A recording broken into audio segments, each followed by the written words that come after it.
Pessoal, tudo bem? Mais uma etapa aqui de trabalho aqui do nosso sistema solar fotovoltaico off-grid, né? E em uma das etapas aí do passo a passo, né, montando o sistema solar fotovoltaico off-grid, onde eu mostro, né, montagem aqui do cabo solar, descido do cabo solar, disjuntor de proteção, né, disjuntor bipolar, né? Lá eu explico tudo direitinho, né, o controlador de carga aqui, o PowerMR, né? Tensão máxima de entrada de painéis fotovoltaicos deles, 160 volts. Né, e me parece que 190 volts aí de tensão de circuito aberto, né? E eu comentei sobre DPS, como que eu vou fazer proteção aqui de surto elétrico, né, na condição aí de DPS. E fazendo pesquisa, né, em cima de DPS para corrente contínua, né, então eu pude observar que o menor valor de tensão para DPS para corrente contínua que eu encontrei foi 250 volts. Então, em qualquer condição de um surto elétrico aí, ele vai me proteger, né, numa condição aí de acima de 250 volts, né?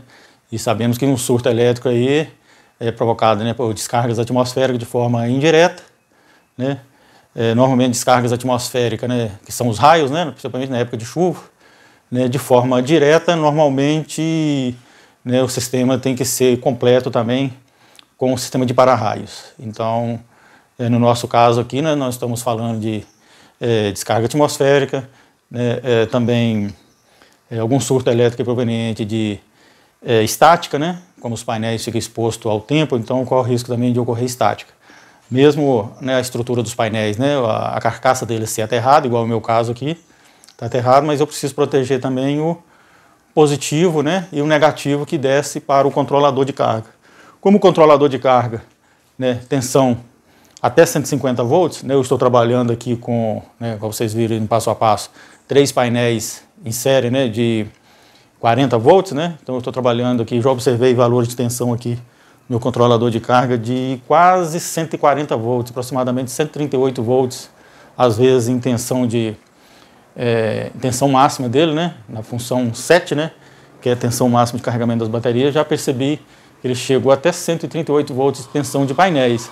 Portanto, eu preciso proteger essa questão, né? Então, o meu DPS não pode ser DPS de 250 volts. Como que eu vou fazer para proteger um sistema elétrico, eletrônico, né? Igual o controlador de carga eletrônico, como que eu vou fazer para proteger ele de uma situação dessa? Então, depois de, né, estudar, ver alguma coisa, eu pensei na possibilidade de capacitor. Utilizar capacitor em paralelo à entrada de painéis fotovoltaicos.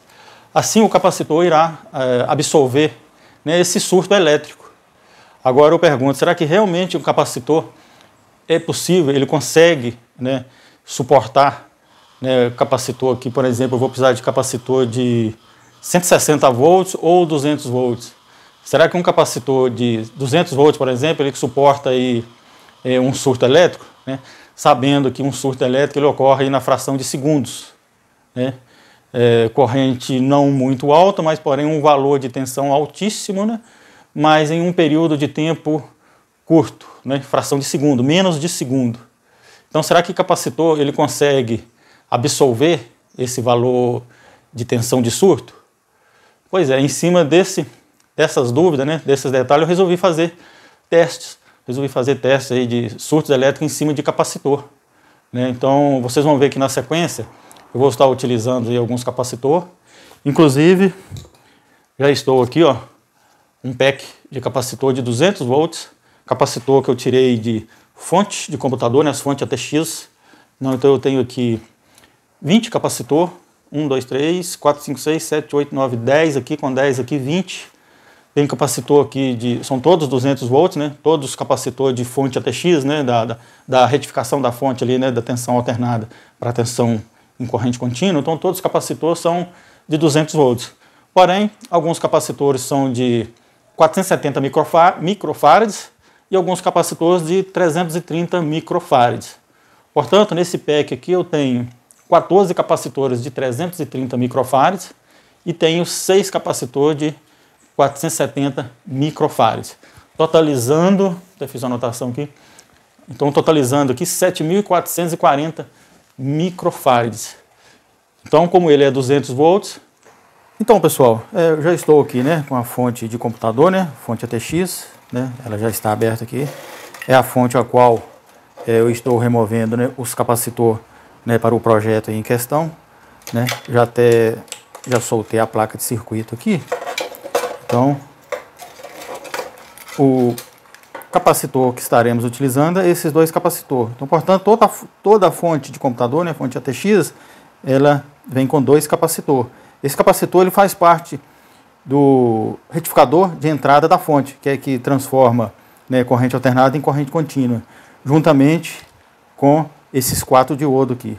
Então, esses 4 diodos, devidamente posicionados, né, devidamente polarizados, juntamente com esses capacitor, forma a retificação de onda alternada, né, de corrente alternada para tensão em corrente contínua. Então vamos estar soltando eles aqui agora, soltando os 2 pontos de solda que mantém eles presos na placa, ok? Vou pegar o ferro de solda aqui,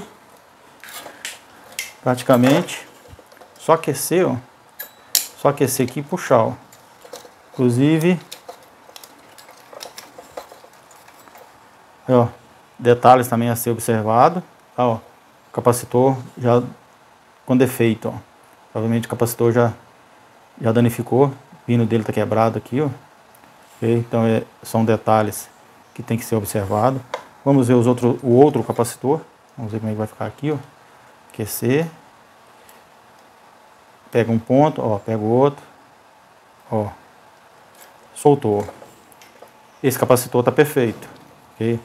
Os 2 pinos dele estão perfeitos aqui e não há indício de estourar. O capacitor normalmente quando tem a tendência a danificar, também ele pode acontecer de estourar essa parte aqui, ó, ele estufa.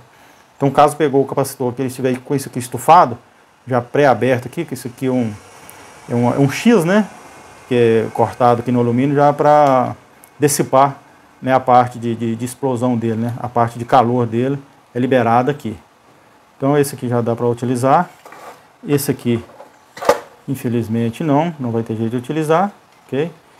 Mas a parte de trás dele, com certeza ele teve algum superaquecimento, vazou e oxidou, né? Porque são capacitores eletrolíticos, são capacitores, ó, todos 200 volts, todos os capacitores de fonte ATX, né? Fonte de computador, ele é 200 volts por 330 microfarads, ou eu tenho outro que já removido, ou 470 microfarads. Deixa eu guardar o ferro de solda aqui. Então eu já tenho outros aqui, ó, que eu já removi das outras fontes, né? Tem várias fontes que já abertas. Então, ó, todos são 200 volts, podendo ser 470 microfarads ou 330 microfarads. Vamos ver se dá para visualizar aqui, ó. Olha, ó, 330 microfarads por 200 volts. Ok? Então, dessa fonte aqui, perdemos um. Então, vamos ver os das outras demais fontes aí. Estou aqui agora uma outra fonte, tá vendo? Tem mais 2 capacitores aqui, ó. Também, ó, 470 microfarads por 200 volts. Então, eu preciso fazer uma associação em paralelo de vários capacitores desses. No total, que depois de todas as fontes montadas, eu vou ver quantos capacitores que vai dar ao todo, para nós poder utilizar e fazer os testes também. Vou desparafusar essa placa aqui agora, está parafusada ainda, para remover. Os outros estão aqui, ó. Okay. Tem 4 aqui, aliás 5, né? Tem 5 aqui porque o outro perdeu, eu não vou aproveitar. Então vamos desparafusar essa aqui, vamos ver. Bom, pessoal, já soltei aqui o circuito, é um pouco enjoadinho, alguns tem 4 parafusos, alguns tem 2 parafusos. Ok, normalmente vem a presilha também. O capacitor está aqui. Vamos afastar um pouco esse dissipador aqui, ó, pra cá. Tentar tirar a solda dele agora. Então praticamente vamos aquecer aqui. Ó. Saiu facinho, tem uma cola. Ó, parece que eu vou dar uma verificada que se isso aqui é só vestígio de cola. Se ele não tiver tendência a estourar. Mas ele está um pouco estufado. Um pouco estufado aqui nessa parte aqui, ó. Então vamos descartar esse. Não vai ser possível utilizar ele. Vamos ver o outro. Vou soltar aqui. Ó, soltou. Aí, ó, esse está limpinho, né? O fundo dele aqui está retinho, Então só está sujo aqui, isso aqui é cola. Então esse não está com indício de ter... Esse não está com indício de ter danificado não. Agora vamos ver, comparar aqui, ó. Não sei se é possível ver aqui, mas pode observar que o da esquerda está um pouco estufado. A parte de cima dele aí, ó, é o que teve a tendência a vazamento. Então esse aqui também vai ser descartado junto com o outro. Vou aproveitar só esse aqui. Então, pessoal, das 4 fontes que eu acabei de desmontar aqui, né, das recentes aqui, eu consigo aproveitar apenas 6 capacitor. 2, né, deu para ver que está danificado. Esse, né, aquele que saiu com o pino quebrado. Né, esse aqui também teve um indício de vazamento aqui. E está característica também de estar estufado. Parte superior dele aqui. Achei também aqui um outro capacitor que eu tinha desmontado de uma outra fonte há um tempo atrás também, que a parte de cima dele que também está estufado. Essa parte aqui é a parte, como eu vou falar, é a parte fusível dele, né? Quando ele tiver a tendência a danificar, ele estufa isso aqui para liberar a pressão. Então dá para ver que está arredondado, né? Essa parte superior aí está arredondado. Apesar da parte de fixação dele aqui de solda está perfeita, mas a parte superior está arredondada. Vamos dar continuação agora aos trabalhos aí. Eu vou estar instalando ele bem nesse disjuntor, né? Estou fazendo os testes. Vou estar instalando bem ele paralelo que esse disjuntor, né? Aliás, na saída desse disjuntor, em paralelo à descida dos painéis fotovoltaicos. Porém, depois dos disjuntor, ok? Vou estar instalando ele depois do disjuntor, assim também como o DPS. O ideal é que seja instalado ele após o disjuntor, porque dependendo do surto, o DPS pode vir a causar um curto-circuito, a fechar um curto-circuito, né, devido ao sistema interno dele ser feito para isso. Então, nessa questão de um curto-circuito no DPS, o disjuntor vai desarmar. Assim é possível visualizar que um DPS danificou. Assim também, no capacitor aqui, vou estar utilizando após o disjuntor. Assim, se houver um surto, né, não sei qual a grandeza, pode vir às vezes a danificar esse capacitor, a estourar eles, ou ele irá proteger de uma forma levando aí um pico de corrente. Se atingir um nível de capacitor, se atingir um nível de corrente de circuito acima de 16 amperes, que é esse disjuntor, ele irá desarmar. Assim eu vou ficar sabendo que houve, né, uma sobrecarga, né, uma tensão aí de grandezas altas e também corrente elevada, fazendo assim o disjuntor desarmar. Assim eu vou saber que o sistema atuou.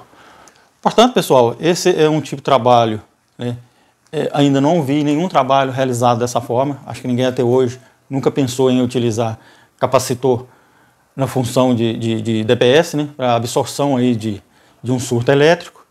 Então a ideia aqui vai ser fazer uns testes, né, posteriormente aí vocês vão ver os testes que eu fiz, né, provocando aí um surto elétrico aí no valor aproximadamente de 2.000 volts.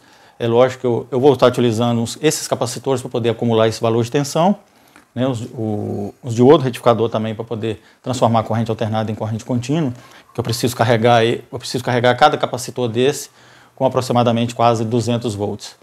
Então, na sequência aí, vamos ver os testes e vamos ver se realmente o capacitor ele consegue absorver, né, um valor X de tensão, protegendo assim o sistema.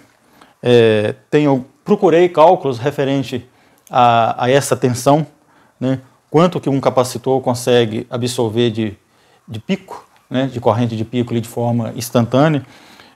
Não achei muita coisa, né, pesquisei muito aí no Google aí. Normalmente a maioria dos cálculos é para sistema RC, né, que é capacitor resistor, né, em conjunto com resistor, para cálculo aí de filtro, né, filtro de linha, filtro RC. Então, o capacitor é muito aplicado nessa questão aí de filtro, né, é utilizado em grande escala aí na eletrônica, né. Você pode ver aí qualquer lâmpada fluorescente, lâmpada de LED, até mesmo carregador de celular. O princípio de utilização para transformar a corrente alternada em corrente contínua sempre tem capacitor, né? Então ele age como filtro aí. Então a ideia é que aqui ele vai trabalhar simplesmente em paralelo, né, com a descida dos painéis solares, né, descida de tensão dos painéis. É importante ressaltar também que como a descida do painel é positivo e negativo, E um surto elétrico, normalmente, ele vai descer pelos dois, né? Se acontecer, ele vai descer pelos dois. Isso é, eu não tenho um surto elétrico positivo e um surto elétrico negativo. Isso não vai acontecer. Então, para que isso ocorra de forma eficiente, é necessário que eu faça o aterramento do negativo de descida dos painéis solar. Então, eu já tenho aqui um cabo, né, já predisposto aqui para aterramento, né? Então, ele já está aqui o negativo, né, aterrado. Então, assim, qualquer um surto elétrico, se for só no negativo, beleza, ele fecha com terra e pronto. Agora, se for um surto elétrico no positivo, né, mesmo que tenha o mesmo valor de intensidade, né, o mesmo valor de tensão junto ao negativo, porém ele vai ter um ponto de referência que é o aterramento. Então, assim, em teoria, né, como eu disse, né, ainda não tem nenhum trabalho realizado, procurei, não achei nenhum trabalho realizado, então isso é em teoria, né, vai ficar ligado aqui, daqui a pouco eu vou instalar ele aqui. Então, pessoal, na sequência aí vocês vão ver os testes, né, provocando surto, em cima de capacitor. Eu vou estar utilizando capacitor de 35 volts, de 4.700 microfarads cada capacitor. Eu tenho 7 capacitores ali de 35 volts, então eles vão estar em paralelo para aumentar a capacitância, né?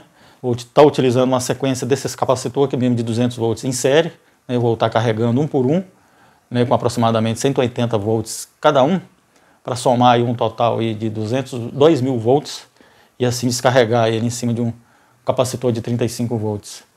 Não sei se todos sabem, mas capacitor ele tem um limite de tensão para ele, não podendo ultrapassar esse limite. Por exemplo, capacitor de 35 volts, eu não posso passar de 35 volts, né, senão ele acaba danificando. Então esses capacitores aqui é de 200 volts e um surto elétrico vai ser em grande quantidade. Então a ideia, dependendo da fração de tempo, ele vai suportar ou não, né? Então vamos estar fazendo os testes aí para a gente ver.